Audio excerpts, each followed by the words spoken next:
സുരേഷ് ഗോപിയെ പോലെ ഉള്ള ഒരു താരം അദ്ദേഹം ഒരു ആരാധനാലയത്തിൽ ഒരു വലിയ സ്വർണ്ണ ഉപഹാരം എന്തെങ്കിലും കൊടുത്തു, ഒരു സ്വർണത്തിൻ്റെ വസ്തു കൊടുത്തു എന്ന് പറഞ്ഞാൽ അതിൽ വിവാദമുണ്ടാവേണ്ട കാര്യമില്ല.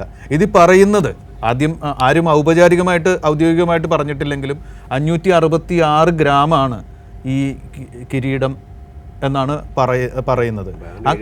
അങ്ങനെയാണെങ്കിൽ 70 പവൻ സുരേഷ് ഗോപിയെ പോലെ സുരേഷ് ഗോപിയെ പോലെ ഒരാൾക്ക് അത് ചെയ്യാനാവില്ല എന്ന് ആരും പറയില്ല, അതിലൊരു വിവാദവും ഉണ്ടാവില്ല. എന്നിട്ടും അവിടുത്തെ പാരിഷ് കൗൺസിലിൽ ചില അംഗങ്ങൾ ഇത് ചൂണ്ടിക്കാണിക്കുകയാണ് ഉണ്ടായത്. അപ്പോൾ എന്തുകൊണ്ട് അവരെന്തുകൊണ്ട് ഇത്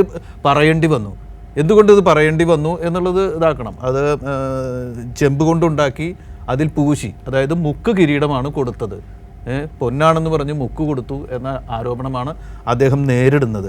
അതിന് അദ്ദേഹം മറുപടി പറഞ്ഞത് ആണ് ഇത്: ഞാൻ 10 ലക്ഷം രൂപ വില വരുന്ന സ്വർണം കൊടുക്കും എന്നാണ് പറഞ്ഞത്. അന്നത് തങ്കമാണ് എന്ന് ഞാൻ ഇന്ന് പറഞ്ഞു എന്ന് പറയരുത് എന്ന് കൂടി അദ്ദേഹം പറയുന്നു. അതൊരച്ചു നോക്കാൻ അന്നാരും വരണ്ട എന്ന് പറയുന്നു.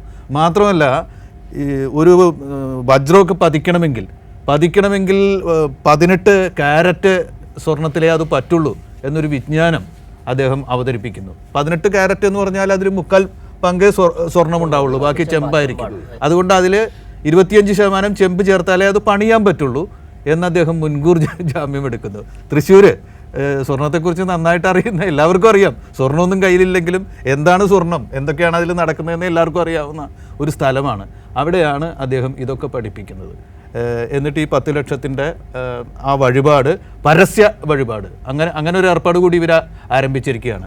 വഴിപാട് എന്തെങ്കിലും അത്യാപത്ത് വരുമ്പോഴോ എന്തെങ്കിലും ആഗ്രഹം വരുമ്പോഴും മനുഷ്യൻ ഈശ്വര എന്ന് പറഞ്ഞ് ഈശ്വരനും മനുഷ്യനുമായിട്ടുള്ളൊരു ഒരു കരാറ് പോലെ സംഭവിക്കുന്ന ആ വഴിപാട് പരസ്യമായി ചെയ്യുക എന്ന് പറയുന്ന മറ്റൊരു ക്ഷേത്ര ആചാരം കൂടി ഈ സുരേഷ് ഗോപിയൊക്കെ ചെയ്തു വെച്ചിരിക്കുന്നു.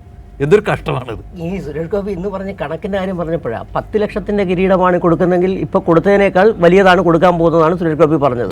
ധ്വനി അതാണ്. നേരത്തെ ഈ പറഞ്ഞ 566 ഗ്രാം, 566 ഗ്രാമാണെന്നുണ്ടെങ്കിൽ ഏകദേശം 70 പവൻ, അതെ, 35 ലക്ഷം രൂപ, 35 ലക്ഷം രൂപയുടെ സ്വർണ്ണമാണ് അന്ന് കൊടുത്തതെന്നാണ് സുരേഷ് ഗോപി പറഞ്ഞത്.